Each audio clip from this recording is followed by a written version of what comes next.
My brother had an affair with my fiancée, got her pregnant before my wedding, and my parents supported him over me. This will be a lengthy one, and it's as disorganized as it sounds. Though there is much to explore here, I will attempt to keep it as succinct as feasible. Whether someone believes this or not doesn't matter. It's just so ridiculous that I have to voice this. I won't sugarcoat anything either, but I will steer clear of any information that would allow someone unfamiliar with the circumstances to identify myself. Up until a few months ago, I was engaged to my 5-year girlfriend. We will call her Sarah. 32-year-old guy. Let's call my younger brother Mike. He is 29 and has always been the perfect child in our family. I have to provide some background on my family and how we came to this place if I truly want to grasp the depth of this betrayal and why it struck me so deeply. Mike could not do anything wrong in our parents' view growing up, whereas I was continuously chastised for the most minor transgressions. This was clear and severe, not simply ordinary sibling rivalry or minor partiality. Mike broke something, and I would be accused. I would be the one grounded while he started a fight. He would get a new video game console if we both received straight A's. I would get a pat on the back and be advised to keep it up. Our parents, Tom and Linda, always found a justification for their actions. Mike's younger brother requires more attention. Given you are the older one, you ought to know better. We have to be careful with Mike, he is just more sensitive.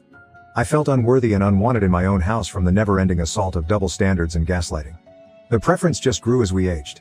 When I enrolled on a partial scholarship in a decent college, my parents hardly noticed. But they threw Mike a big celebration and purchased him a car to drive with when he decided to enroll in community college. Not mind that for years I had been riding 5 miles each way to my part-time work. I left right away to get away from the poisonous surroundings at home. I worked 2 jobs, pay debt, and negotiate college. Mike left a semester later, saying he didn't belong in college. Our parents entirely agreed with his choice, complimenting him for knowing himself and for not fitting social norms. Over the next 5 years, they even funded his string of failing companies. My family always found a way to drag me back in, even with the space I tried to create between us. Holiday dinners were a torture of subdued jabs and not quite subtle comparisons. Oh, are you still working at that entry-level job? Well, Mike is considering launching another company. He is quite entrepreneurial. Not that I was really laying a solid career while Mike was devouring our folks' retirement money. I tried to keep a friendship with Mike despite all. Though it was always one-sided, he remained my brother after all. I would try to connect, reach out, and he would either ignore me or find some way to make the discussion into a competition he might win. Should I get promoted, he would suddenly have a great opportunity right ahead. If I began dating someone, he would also magically be in a committed relationship. I met Sarah in one of my attempts to get back in touch with Mike. We clicked right away as she was friends with one of his brief relationships. Smart, humorous, compassionate, and extremely beautiful, Sarah was everything I had ever wanted in a companion. We began dating, and for the first time in my life I felt really cherished and joyful. My parents were inevitably less than delighted. They questioned what Sarah saw in me and made disparaging remarks about how she was out of my level. Mike, on the other hand, started abruptly to show great interest in my life. Wanting to know everything about Sarah, he would ask about her non-stop.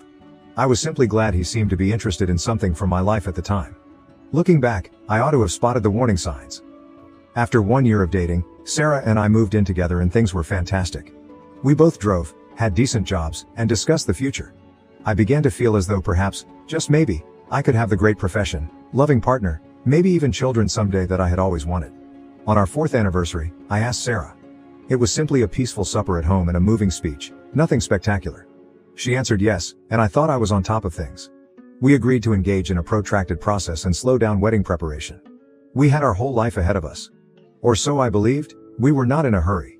To put it mildly, the responses were mixed when we told my family we were engaged. Saying, "Oh, how nice," in a tone that implied it was anything but, my mother slapped on a fake grin. "Grunt," my dad murmured.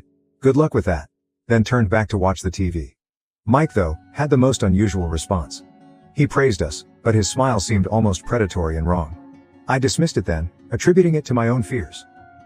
Work stress and wedding plans occupied the next year. Working long hours at our jobs, Sarah and I were saving money for the wedding and a down payment on a house. Though we saw less of each other than we used to, I reasoned it was only a phase. Every marriage experiences difficult times.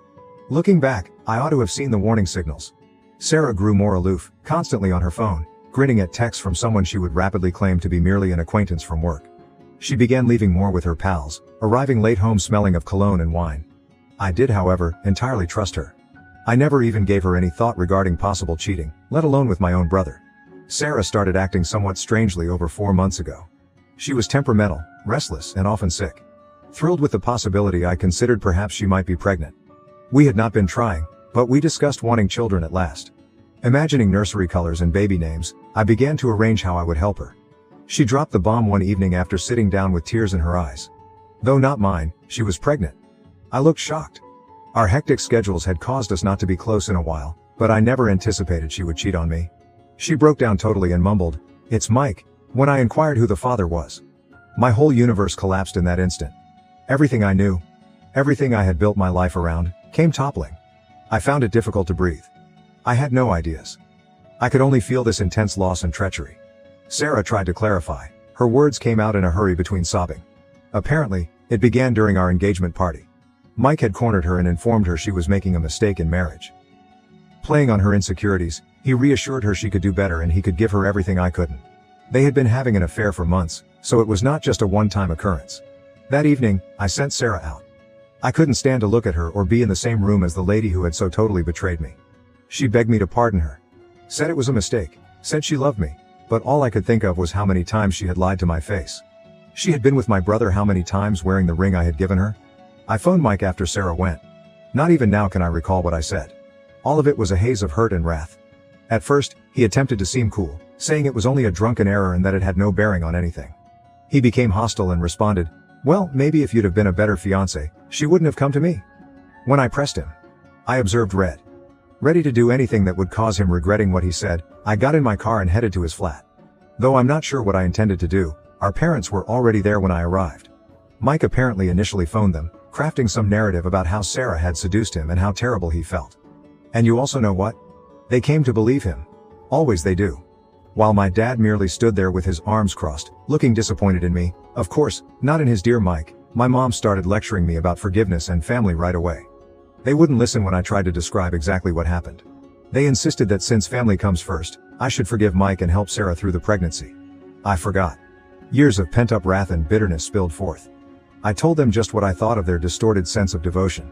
How they had always favored Mike at my cost. How they never once stood on my side or helped me. Mike was dead to me, I informed him. He was no longer my brother. Since they no longer had me, I advised my parents they could have the son they had always desired. Ignoring their calls and pleads, I bolted.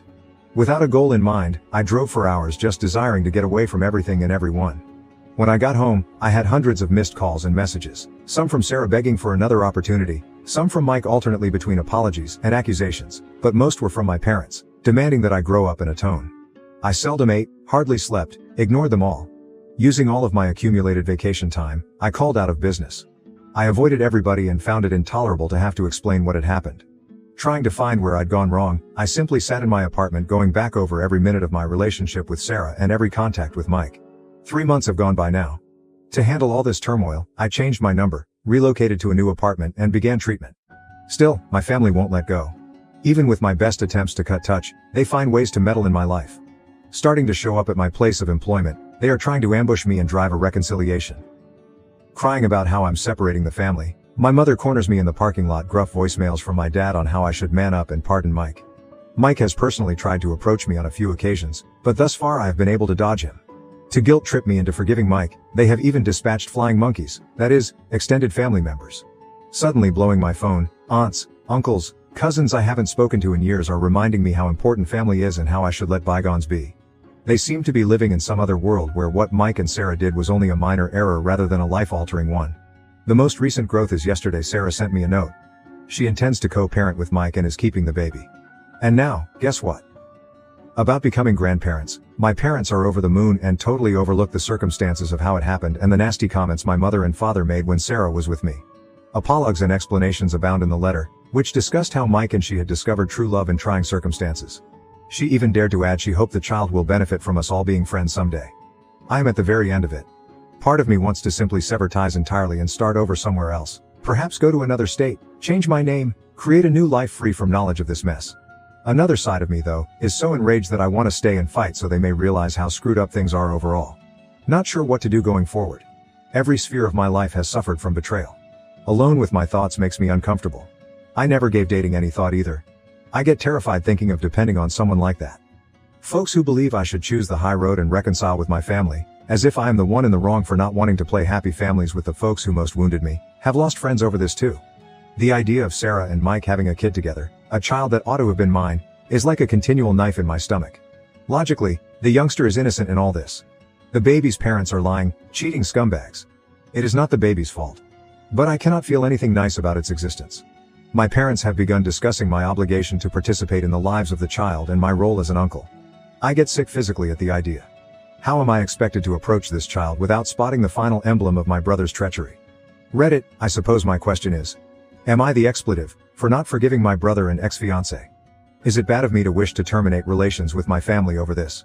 Any guidance on how to move forward would be much valued, since right now I feel as though gaslighting and treachery are drowning me in the sea. I understand this was lengthy. If you have read thus far, thank you. In a sense, just writing all this out has been relieving. I'm not sure what I should anticipate from publishing this. Maybe validation, guidance, or maybe just the opportunity to yell into the void and have someone, anybody, hear me. Edit. Holy mess, this exploded overnight. I appreciate all of your support and counsel. The response overwhelms me, and it will take some time to look over all the comments. Nonetheless, I wanted to answer some typical queries. 1. Certainly, I have discussed a restraining order against my family with a lawyer. It is under work.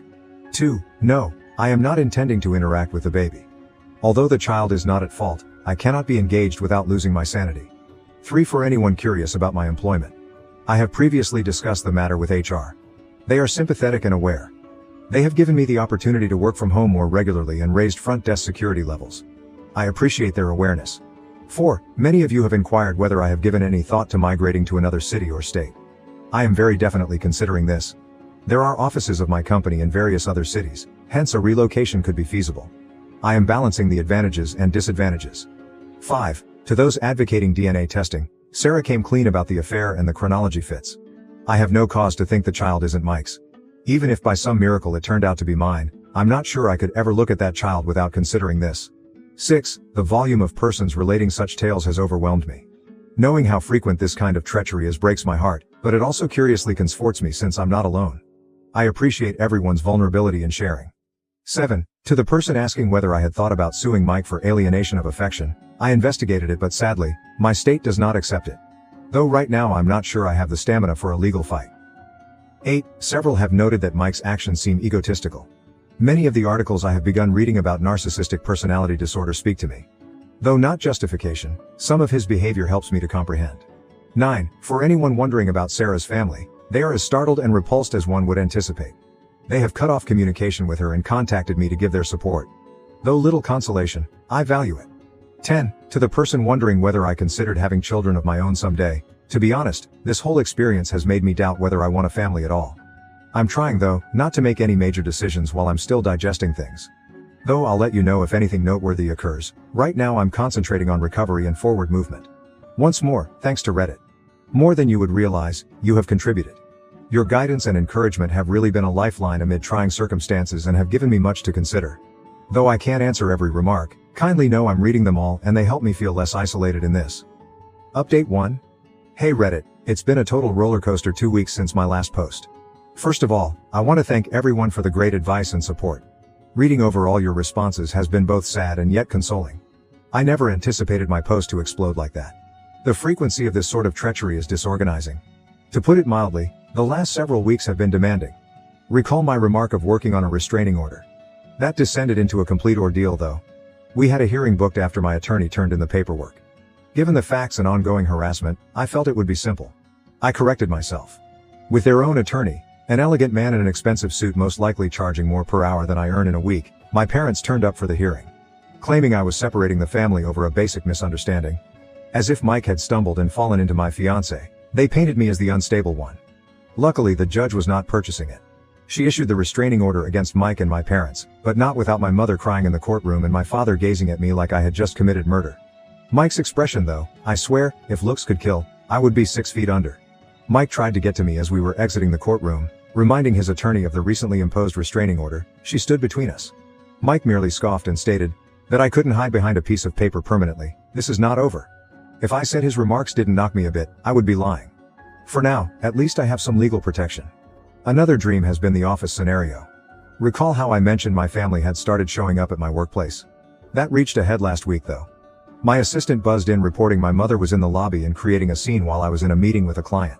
She apparently brought a photo album and was trying to show my colleagues infant images of Mike and me as she sobbed over how her boys used to be so close.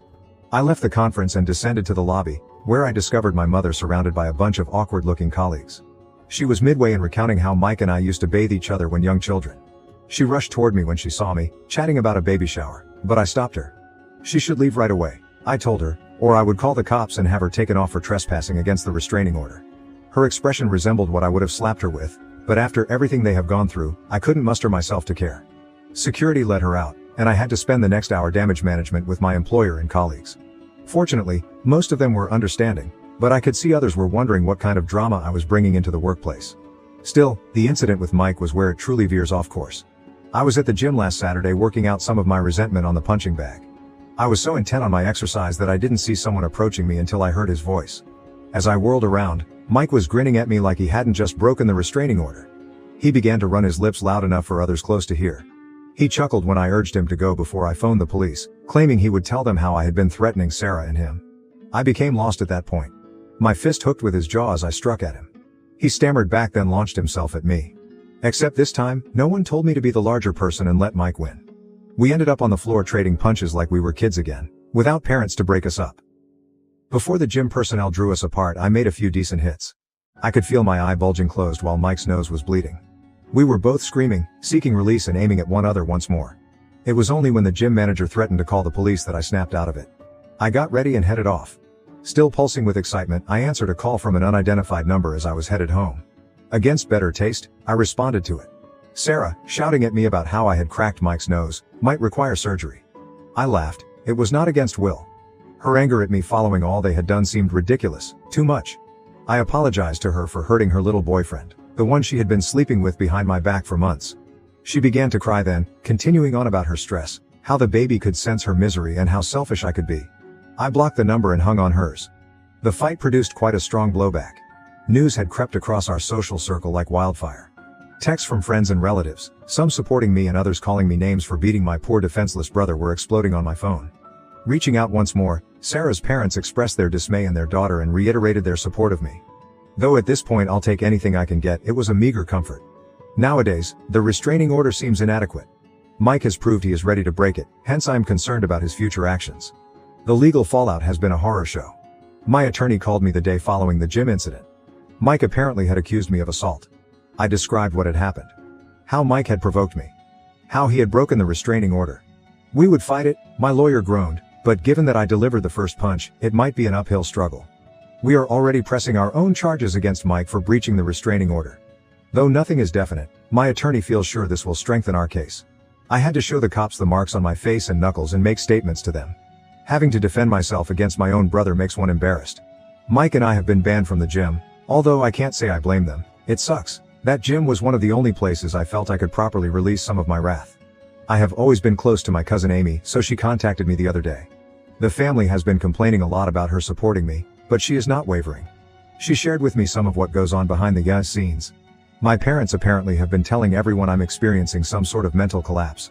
They claim I'm just jealous and can't let go since Sarah and Mike's relationship began shortly following our breakup. While some family members are buying it, Amy notes that many others are not.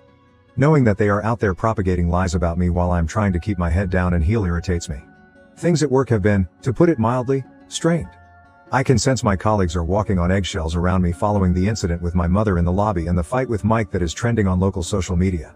Early this week, my manager summoned me into his office. He began by stating he valued me as an employee and that I'm going through a trying period, but then he really hit me. He believes it would be best if I took a break just till things calm down. If you would want, he continued, we can call it a personal sabbatical, paid, of course. I wanted to disagree, telling him that right now only work keeps me sane, but I could see the choice had already been taken. I agreed, thanked him for his patience, and got to work packing my office. Two of my colleagues were gossiping about how my brother had got my fiancée pregnant as I was leaving. I departed slamming my office door louder than required, rather pleased to see them jump. Saying all of this isn't hurting me would be dishonesty. To get out of my apartment, I have started late-night lengthy rides. Sometimes I find myself wondering how the hell my life turned into such a mess when parked outside my previous apartment, the one I lived with Sarah. Amid all of this turmoil, I discovered help from an unlikely source, Sarah's younger sister Emma. Emma contacted me on social media, apologizing for her sister's behavior and lending her support. I was first dubious. What if this were some sort of trick? But after chatting with her, I found she shares my hatred of Sarah's actions. She has been sharing with me details on Sarah and Mike's life. Apparently, They have moved in together and act as though they did not simply blow up many lives to be together. Emma says Sarah has been trying to present herself as the victim in all this, sobbing to anybody who will listen about how she never meant to hurt anyone. And in what ways she and Mike are soulmates who found each other against all odds. I get ill to my stomach from it, but I appreciate Emma keeping me current. After all, information is power, even if it is knowledge I would prefer not have. Another horror has been the social media scenario. When it comes to social media, I have always been a really quiet person. But this whole incident has put me in an unwelcome public view. On a local Facebook group, someone, probably one of Mike's buddies, posted about our gym brawl. The post omitted our names, but it sufficiently detailed the circumstances to allow anyone who knows us to work it out. The section on comments became a battlefield. Some people were supporting me, claiming Mike received his just compensation. Others called me erratic and advised I should be locked up. One night after a few too many beers, I made the grave error of looking over some of the comments. I ended up hard enough tossing my phone across the room to break the screen. Since then, I have turned off most of my social media accounts. The continuous alerts and the messages from folks I haven't spoken to in years suddenly wanting all the juicy specifics of my personal life make me unable to handle it. Having all that has transpired, I have come to see I cannot continue to live in this city. Too many memories abound, too many opportunities for running across either Mike or Sarah or my parents. I've been researching moves inside my organization. Our Seattle office has a seemingly interesting opening. Though I've never loved continuous rain, at this point I would relocate to the moon if it would mean escaping all this drama. Though I have not yet made any decisions, the concept of a fresh start is growing more and more intriguing. New city, new apartment, new life. Somewhere nobody remembers me as the man whose brother knocked down his fiancée. Since the restraining order was obtained, my parents have been unusually silent. I'm waiting for the other shoe to fall so they may find some fresh approach to try to push their way back into my life. Sarah has been distributing the word of her pregnancy all around. Emma tells me she has been sharing regular updates on social media, ultrasound images, belly shots, the works, always with a caption regarding how grateful she and Mike are, how thrilled they are to start their family. Every additional bit of data feels like a fresh wound opening, the hurt just waiting to resurface when I start to heal. Right now then, is where things stand. I felt 2 weeks ago that my life could not become any more disorganized, but strangely it has. I still hurt and am angry, but I also am exhausted. Tired of justifying myself. Thus Reddit, I suppose this is more of an update than a change of direction. Not sure, a cry into the emptiness. Right now I'm not even clear about what I'm asking for. Advice? Affordability? Time machine? I could go back and never introduce Sarah to my brother. I'll attempt to keep you all informed whatever occurs going forward. More to me than you could realize is the result of your support. It's encouraging to be reminded that even if it seems as though lies and treachery rule my entire life, there are still decent individuals out there. Final update. Hey Reddit, I'm back with what I expect to be my last post on this entire fiasco after not updating for a week. First of all, I want to thank each of you for your help and guidance along this process. During the worst of my life, your comments have been a lifeline. Where therefore ought one to start? In just 7 days, a lot has transpired. I am still working to sort it all. I suppose I would begin with the most important news, I'm relocating. Indeed, that's correct. I jumped in and agreed to a transfer to our Seattle headquarters. Though it was not a simple choice, I felt I needed a fresh start following all that had gone down. The choice followed last week's really difficult day. I had just returned from another meeting with my attorney regarding Mike's assault allegations when I came upon a note in my mailbox. From Sarah it was. Curiosity won me over even though I nearly threw it away without opening it. Inside was a handwritten note discussing her and Mike's great excitement about their baby and an ultrasonic image. She continued on regarding how the baby would love to have its uncle in its life and how I could find it in my heart to be pleased for them. Red caught my eye. I had grabbed my phone, unblocked Sarah, and phoned her before I knew what I was doing. She grabbed up the second ring and I let loose. I informed her exactly what I considered her, Mike, and their contented small family to be. If she believed I would ever want anything to do with that child, I told her she was insane. As far as I could tell, Mike, the baby, and she could all go to hell. Though it wasn't my best moment, it seemed like I'd at last uttered all the things I had been holding back. I realized then I had to leave this city. That same evening, I phoned my supervisor and said I wanted to move to Seattle. To be really honest, he seemed relieved. He was probably concerned about how this drama would damage the business. He guaranteed to expedite the documentation, and by the next morning it was official. 2 weeks allowed me to pack my life and go across the nation. My family and social circle soon started to buzz with word of my relocation. Normally, my parents were rather angry. Once more breaking the restraining order, they showed up at my flat unannounced trying to talk me out of it. Saying I was deserting the family, my mother was crying. Red-faced and furious with my selfish and immature behavior, my dad was ranting. I stayed quiet. I just phoned the cops and had them taken off for breaching the restraining order. My mother yelled that I would regret this, that family was everything, and I was throwing it all away as they were being let out. I just closed the door and resumed packing. Mike responded in a different way. Presumably because of ongoing legal concerns, he did not try to personally reach out to me. Instead, he posted a long piece on social media on how some people struggle to see others happy and on how he and Sarah were overcoming hate to concentrate on their new family. Clearly meant for me, it sought to present himself as the victim. Though I'll confess it stung to see how many people liked and commented in support of him, I told myself that their viewpoint doesn't count as they don't know the reality. Among the most unexpected responses was Sarah's. Following our phone talk, she contacted her sister Emma, who, should you recall, had been keeping me informed on Sarah and Mike's developments. My statements apparently struck closer than I had anticipated. Emma informed me Sarah had broken down, confessing she was afraid of the future and felt what she and Mike had done was terrible. Bless her, my cousin Amy said she could help me pack. She even informed me further about the family situation. Amy informed me that my aunt, the sister of my mother, had a major blowout with her mother, calling her out for consistently favoring Mike and driving me away. It grew really heated, with my aunt remarking that with their years of favoritism, my mom and dad were reaping what they had created. That someone is at last calling them out on their behavior makes me somewhat happy. Although the legal matter is still under flux, my attorney tells me that my relocation has no bearing on anything. Mike broke the restraining order, hence we are still charging him fees, and we are contesting the assault accusations he leveled against me. Given Mike's track record of breaking the restraining order, my attorney feels sure the judge would see through his lies. Moving across the nation should also help prove that I am not a threat to Mike, thereby helping to have his charges dropped. After this, I'm not sure whether I will publish any more updates. Starting anew means bidding farewell to the past, and as beneficial as this community has been, I believe it's time for me to distance myself from rewriting this narrative. I have to concentrate on starting my new life instead of muckering the old one. This thus seems to be my last update. Hope for me, Reddit. In Seattle, I have a completely fresh life ready for me and want to maximize it. Thank you for watching. If you haven't subscribed yet, please do so and hit the notification bell to stay updated with more shocking real-life stories happening around you.